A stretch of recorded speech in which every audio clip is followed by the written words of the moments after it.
Dawson is an absolute firecracker and friend of the show. She interviewed me for my podcast birthday episode, and now the tables are turned once again as I ask her about her PR company and how she got where she is today. Have a listen. On this coronavirus extraordinary episode of Light on Leeds, I have Faye Dawson from Faye Dawson PR. Hi, Faye. Hello, Hazel. How are you? I'm very well. It's always great to talk to you. I'm glad that you've come back to speak to me again. Oh, the last time I was interviewing you. I know. Tables have turned once again. Faye, just for anybody who doesn't know, how would you describe PR? What is PR? That's a really good question, and one I was hoping you wouldn't ask. Well, so it means different things to different people. So originally it stands for public relations, which, as it suggests, means the relationship that you as a business or an offer, a product, the relationship you create with your public. So I don't know, if you're a theatre, it's those audiences and potential audiences, etc., etc. Traditionally, PR was very specifically about media coverage, getting media coverage for your client. For me now, there's so much more to it than that, particularly social media and etc. But I offer more of a communications consultancy to all my clients, which looks at every aspect of communicating with people who are already interested and getting others interested in you. So when did you start with your PR, Faye? I started PR. I fell into PR quite by chance about 20 years ago. I was living in Birmingham at the time and wangled myself a job as a marketing assistant in a new science museum that was opening up. This is back in 2000. And within about 6 months of being a marketing assistant, they created a PR role for me, which probably says an awful lot about me. And then did varying roles until 3 years ago, 2017, I set up Faye Dawson PR, my own company. Fabulous. And was that like a huge leap of faith for you to do that then?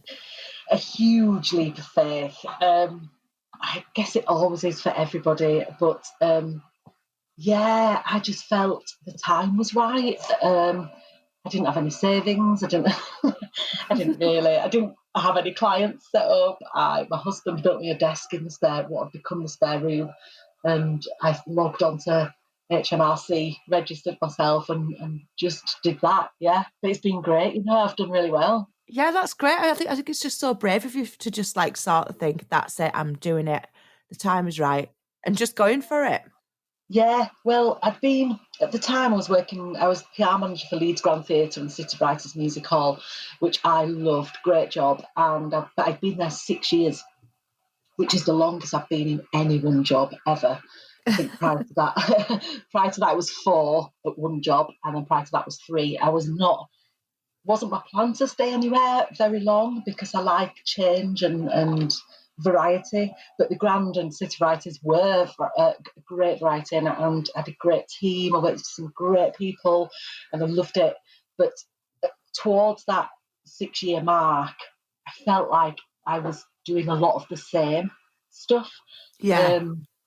I still loved it. The shows were still great, but it became very samey, and that's exactly what I didn't want, So I'd built myself a good reputation in Leeds. I had really good contacts, and just thought, well, this is it. If you don't do it now, you never will. It's not like you're unemployable. So if freelance doesn't work, go get a job. Yeah, exactly. And so how long did it take you to sort of feel like, because I imagine you felt quite nervous in the beginning, like you're saying, at first, obviously you've got to build up a client base and things like that, even if you've got all the contacts and stuff. Was there a point where you felt like you could think, oh, I'm doing it, it's successful, it's all working? I don't think I've reached that point yet. It's a very odd thing, isn't it? I think there's a couple of things. That first day of getting up and walking across the hallway to sit at your desk. Yeah. And then just staring at your laptop thinking, and now what? Is overwhelming. I was very, very lucky. I must stress and give thanks to my very first client was the job that I'd left. Oh, brilliant. Yeah, Leeds Grand Theatre.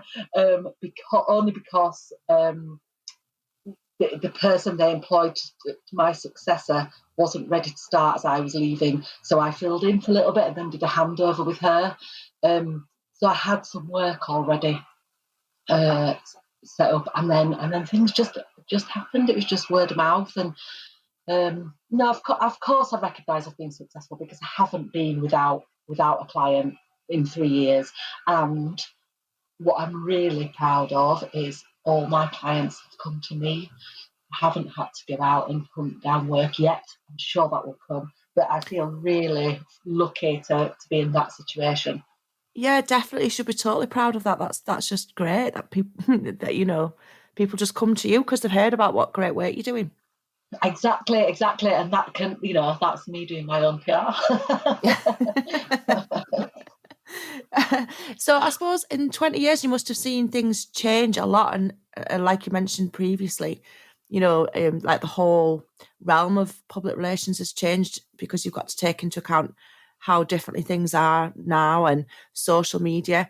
Have you sort of had to adapt all the way through with everything like that? Yeah, man, it's changed so much. One of my favourite stories to tell, it's not it's a favourite story because it's so anyway, I'll tell it, you'll know what I mean. On the day, on September the 11th, when the planes hit the Twin Towers, so it's not the favourite story for that's what I mean. I recall, everybody goes, where were you? What were you doing then? Yeah. Or people of a certain age anyway. I was in a cupboard faxing press releases. So sending a press release would take you hours. Hours and hours. Like, you've written it, you've done all the stuff, you've had it checked, you've got all the quotes, you've got everything you need in place, which takes the time still now. And then you have to stand in a cupboard faxing it to people for hours and end. Whereas now, obviously, you build your press list and you hit send and it's done. And that doesn't feel like a lot. I know 20 years sounds like a long time ago, but also isn't. So much has changed in 20 years in the world. But for PR, for sure, I mean, I think it was that job where I first used email. That's not to say that email was brand new, but it wasn't established. It wasn't in every company. We were discovering websites, and social media didn't exist. I've not long had a mobile phone. I think I got my mobile phone in about 99. Yeah, I think it was 1999. So, yeah, really interesting. And then of course along comes social media, etc., and it's been great to be in PR while those changes happen because you just adapt with it, just like young people do growing up with stuff. But even the changes within social media and within how websites. I've been doing a lot of website consultation recently. Not, I must stress, from a technical point of view because I am so not a tech, but from a communications point of view, from a copywriting, for how to speak to people, what people expect from your website. And we've had a lot of conversations about how that's changed even in the last 7 years. To people used to go through really complex stuff, all singing, all dancing, and now it needs to be so simple and get straight to the point. Yeah. Because our concentration span is not what it was. We're just like, need it immediately. If I can't find it, I'm going to go elsewhere. And that's why the websites have become hugely important again and have changed in how we use them. Yeah. So yeah. And also just like the way social media itself has evolved really from the outset. That's all very different, isn't it? Yeah, completely. And who uses what and when and why. And yeah, I find it fascinating. Personally, as you know, Hazel, I'm a huge lover of Facebook. I think we use it to tell stories and remember things and share stuff. But it's been a loyal friend. I know, but gosh, there's so many mixed responses to Facebook, and there are political challenges too. I recognise that, and I'm ignoring those for this conversation. But when I was in Birmingham, as I say, when I started on Facebook in 2008, I think it was, and I was at the end of a relationship, still living in the same house as this person and getting ready to move back to Leeds, preparing myself to move. I didn't know how I was going to do that and when or how I was going to go about it, but that's what I was planning. And Facebook was my friend. I met all my mates back in Leeds that I hadn't spoken to for ages, and yeah, it was a really difficult time, and it was a bit of a saviour. And from then on in, I've always enjoyed it, and so to use it now as a promotional tool along with Instagram and Twitter and whatnot, and look at different ways of using it, I find it really interesting. And again, I'm not the hottest on tech and design. I'll always turn to somebody else for that. But how to communicate with people is really interesting to me. And is that an interest you've always had? Have you always been the kind of person who's interested in talking to new people and making connections? Definitely. It feels, when I fell into it, and I did fall into PR, I trained in performing arts and then decided when I was 25, in 1997, I didn't want to perform anymore. After working in bars and restaurants forever and a day, I was working in Mallorca as an entertainer in a hotel, which was great. But it was there that I thought, I don't want to do this anymore. My very close friend had got a role on Coronation Street, which was just like, can you imagine? This was, it was like Hollywood, and I bet she was over the moon. Yeah, she's still very successful as an actor. But that was massive. We were in our early 20s, early 90s, and she got this on Coronation Street.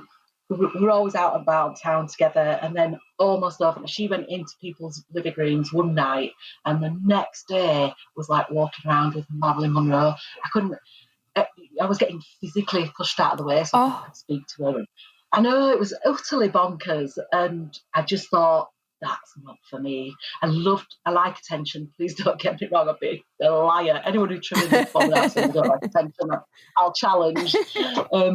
But that kind of attention is not for me. It's really intrusive, which I don't like. I liked performing. I liked discovering characters and reading and researching and putting that on stage. And I wanted respect for it, but I didn't like it. She Gaynor is really good at handling all that stuff, and I just think I'd lose my rag. And that's when I started thinking, assuming I was going to be that successful in the first place, that is not what I wanted. And so I kind of started looking around.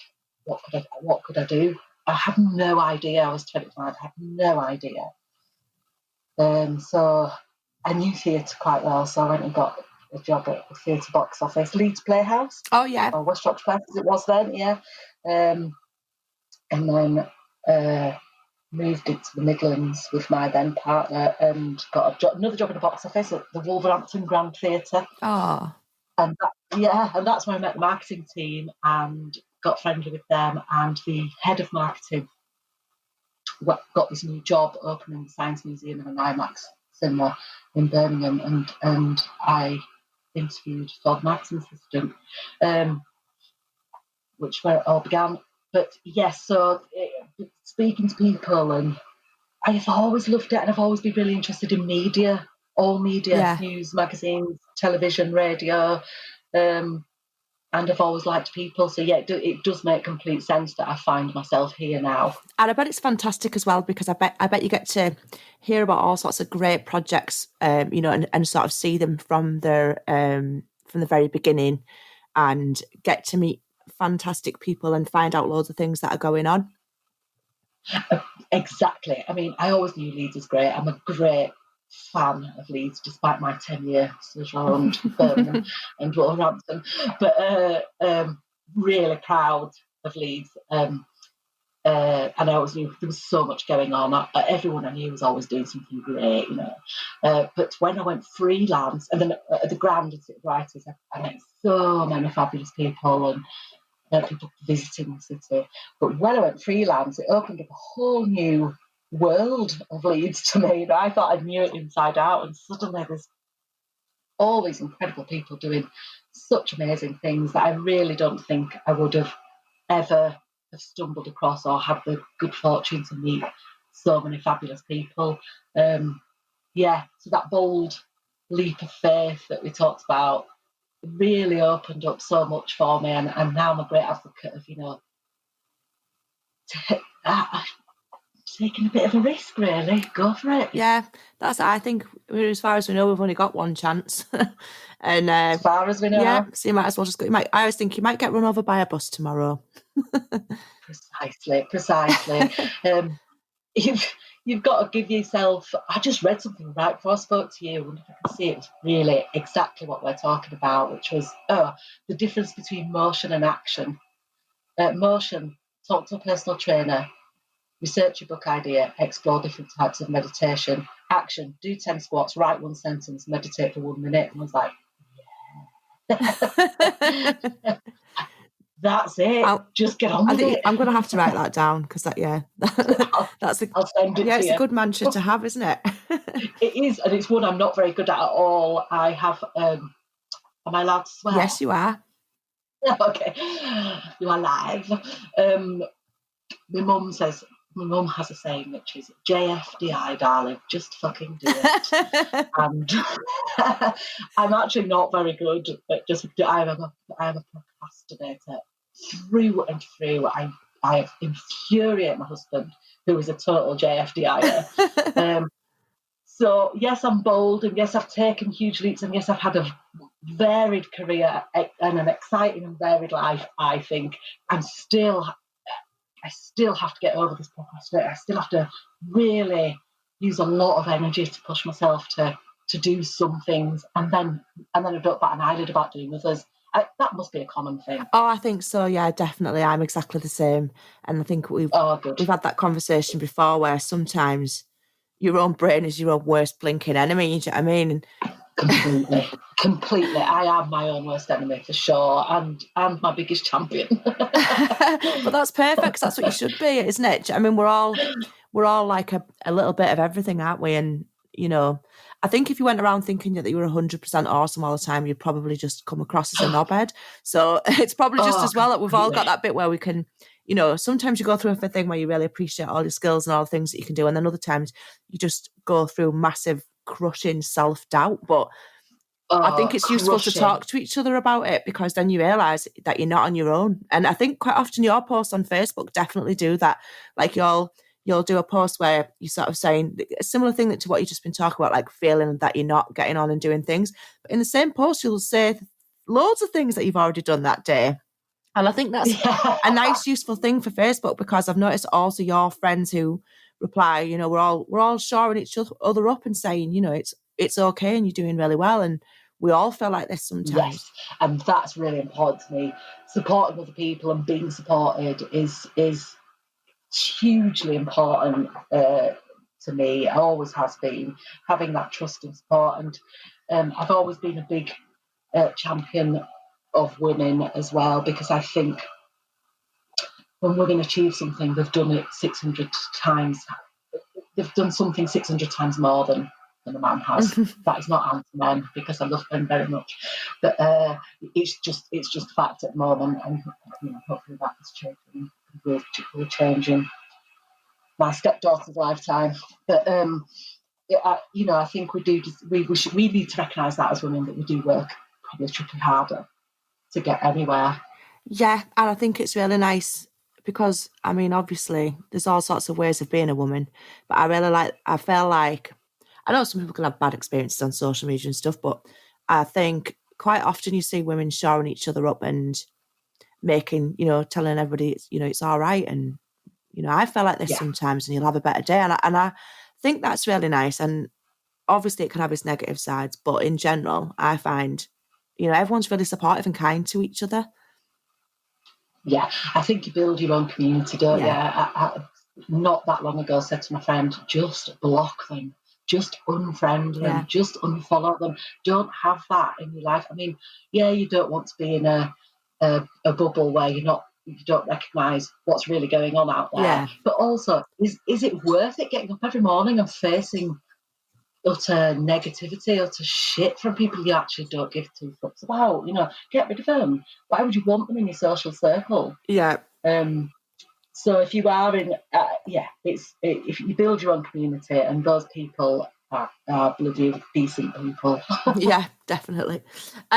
So Faye, obviously you've lived in Leeds. I know you had your sojourn to Birmingham, but you've lived in Leeds a long time. Yeah. born and bred. Born and bred.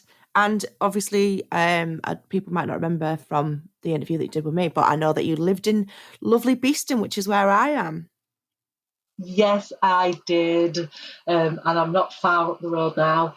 Beeston, moved to Beeston when I was 7, and we left when I was about 20. Oh. So my main years were Beeston.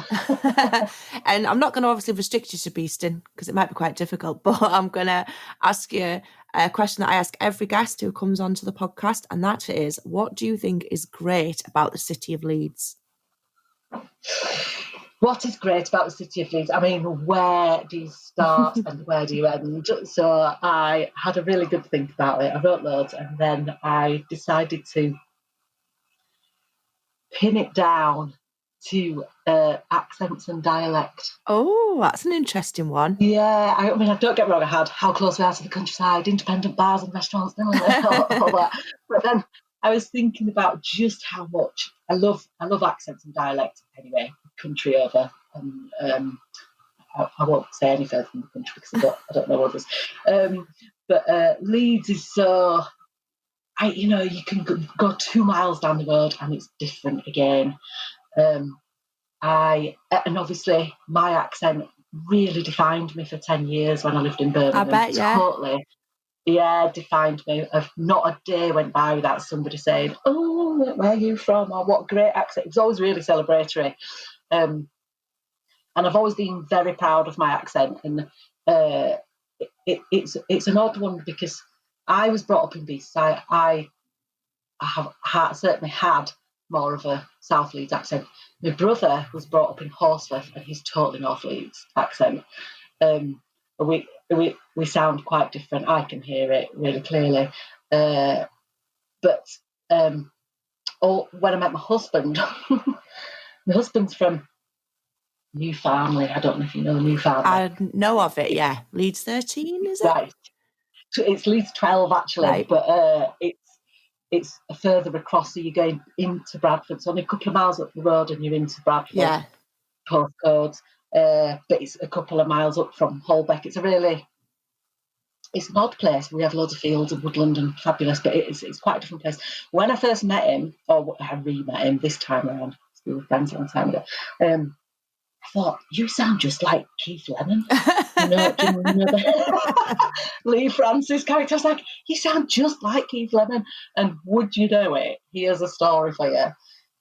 Alan, my husband, who sounded like Keith Lemon in my ears, went to the same school as Lee Francis, who plays Keith Lemon. Keith Lemon was a real person, was Lee Francis's best friend or good friend. And my husband's friend was Keith Lemon's older brother, Steve Lemon. No way. Yes, way. That's a great story. Isn't it? And so they were all at the same schools, a couple of years between my husband and Lee Francis. But yeah, it just sounded exactly the same. And and the language he uses, it's just a whole different sound. I could pick them out. I could pick someone from this part of Leeds out in a crowd of people from Leeds. It's such a different sound. And then you go 2 miles down the road to Holbeck and Beeston, and you've got a different sound again. And I really like to think that I could guess where people are from. Oh, we'll have to do some sort of a competition, some sort of like on Leeds competition where we get people to talk to you and see if you can work out where they're from. I'd fail miserably now. I've said all that. I'd have probably been better once upon a time. But when I worked in Mallorca as an entertainer at a hotel, obviously you're entertaining British tourists in Spain. You can imagine Mallorca. And I used to have this thing going that I could tell where someone was from before they spoke, just by looking at them. Oh, really? Yeah. And I was often right. I can't remember the ratio, but I used to often get people right. I like to think I can spot a Yorkshire person. Yeah, well, we should make some sort of a game out of that. There should be something that can be done, an app. I'm sorry to have to ask you this, Faye, but is there anything you can tell me that you think is not so great about the city of Leeds? Yeah. I mean, I have to be honest on this one. I haven't been into the city centre for quite some time. obviously we're in COVID, so it was shut for some time. But even before then, because I'm based at home, my office is at home, I didn't have to venture out as much as I used to. So I haven't been in for some time. But when I was going in a couple of years ago, I noticed the rise in homelessness, which I just find very distressing. Yeah. I don't know enough about it to understand how it's got this way. I've got ideas and I listen and I read, but and what to do about it, I really don't know. It's upsetting. One of my greatest worries around it is that you don't see very many homeless women, and homelessness is not gender specific. So where are those women? Yeah. I just think that's really worrying. And I know there are charities working with homeless people, and that's great. I don't know enough about them. I just think there must be more we can do. It's something I keep meaning to look into. At the moment, the best I do is donate to the crypt. Yeah. But obviously, and I am not averse to giving people money. I know there's all sorts of discussions around that, but if I choose to give them some money, I can spend it on what they want and live where they want. I agree. Yeah, that's up to me as far as I'm concerned. But yeah, I think I don't. I'm sure it's the same in all cities and not just cities. And I don't know what the answer is, but I find that really upsetting.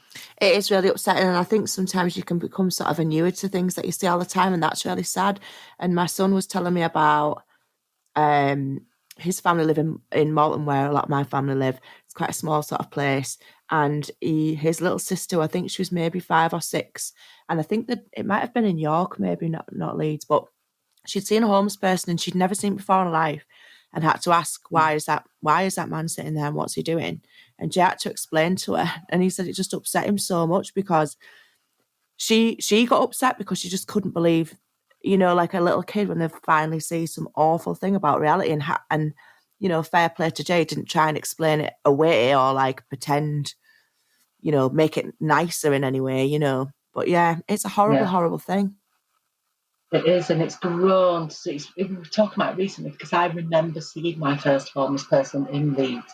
Because in 1990, I went and worked in summer camp in America, as we did then, and I spent a couple of weeks in New York City after that. I'm 19 at this point. I don't think I'd even been abroad then. Oh. And you hit New York City. This is back in the day. This is before that mayor came in and took over and cleaned it up. It was run by guardian angels who were vigilantes, and it was another case. But anyway, the homelessness I was so upset and shocked by it. I just couldn't believe it. I'd never seen homeless people. That was 1990, and I couldn't believe that people were stepping over them and just getting on with the day. Yeah. And look at us now. Here we are now in exactly that same position. But it was not long after that I first saw someone sleeping in a doorway in Leeds, and I just thought, oh no. Yeah, it's just like it's like here it comes, isn't it?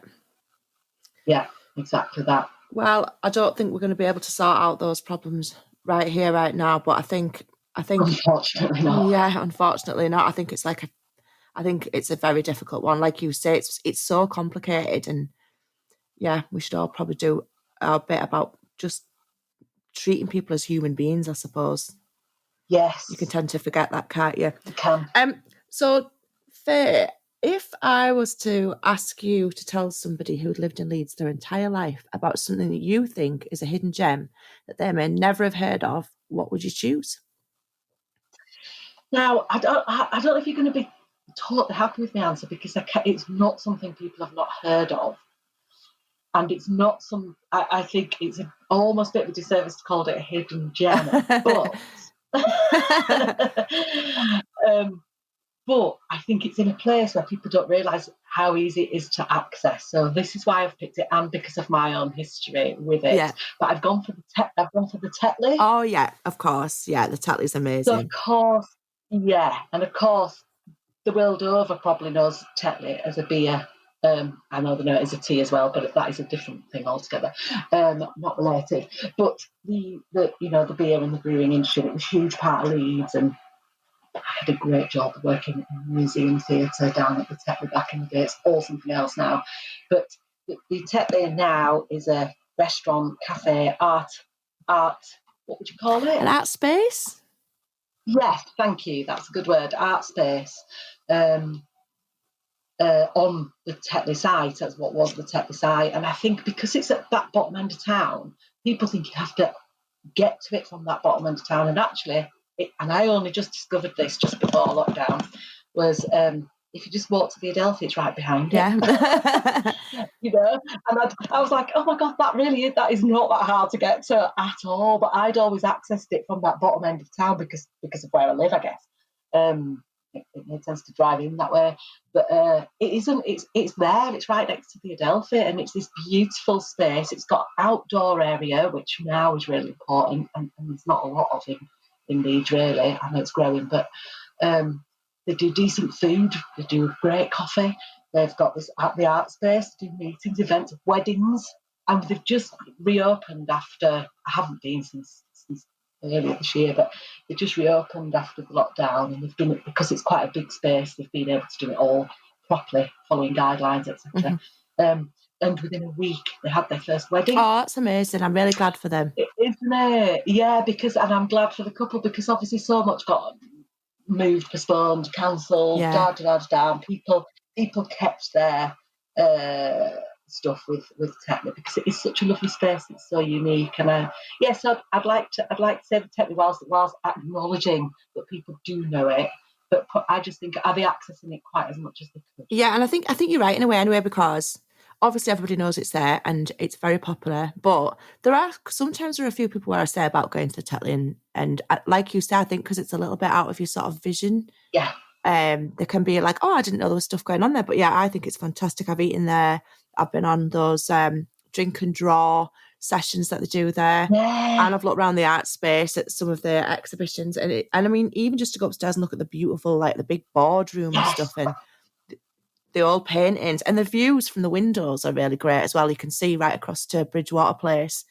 Yeah, it's a great place. I love it. Of course. Am I allowed to have good choice, that? Faye. Yeah, good. You are allowed to have it, yeah.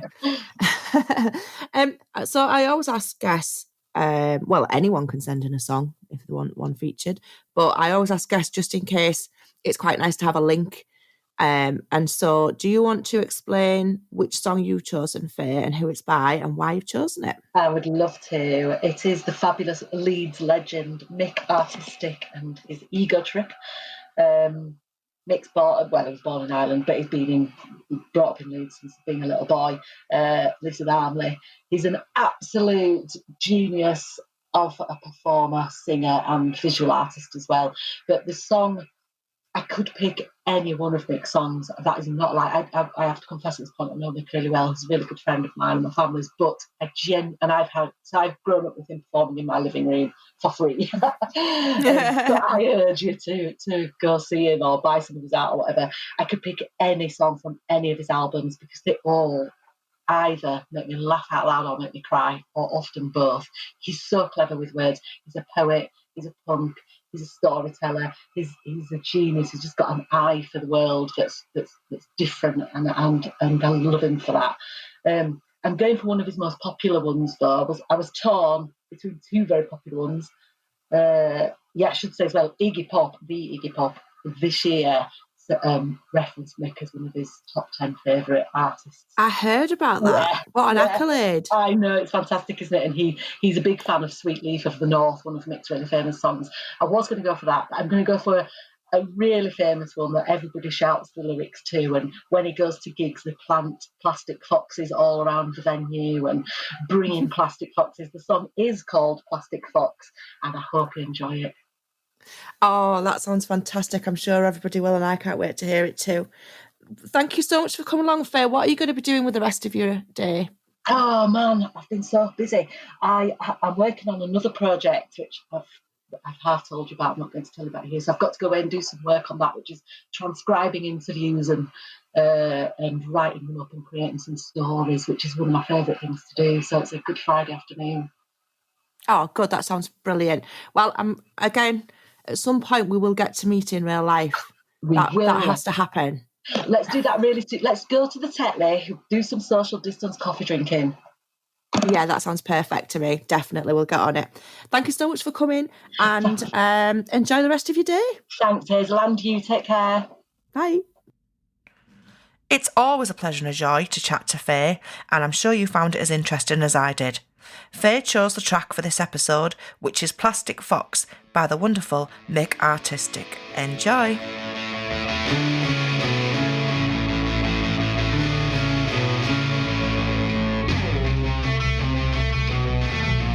Plastic Fox. Plastic Fox at the top of the garden. Plastic Fox curled up like a child. Pride of place next to the water feature.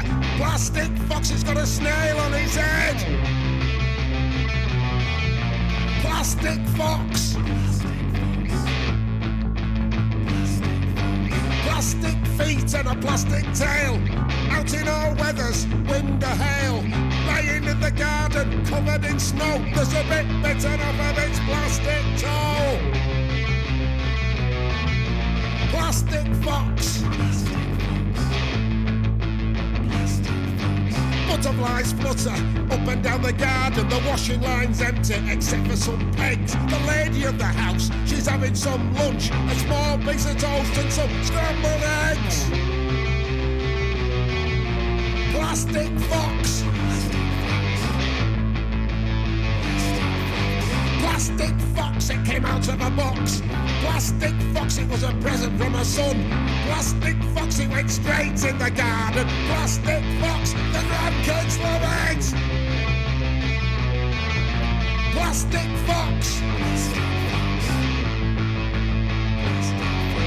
Gnomes with fishing rods scattered round the garden. A blue and white windmill under the trees. But the plastic fox is the centre of attention. Plastic Fox with its plastic knees.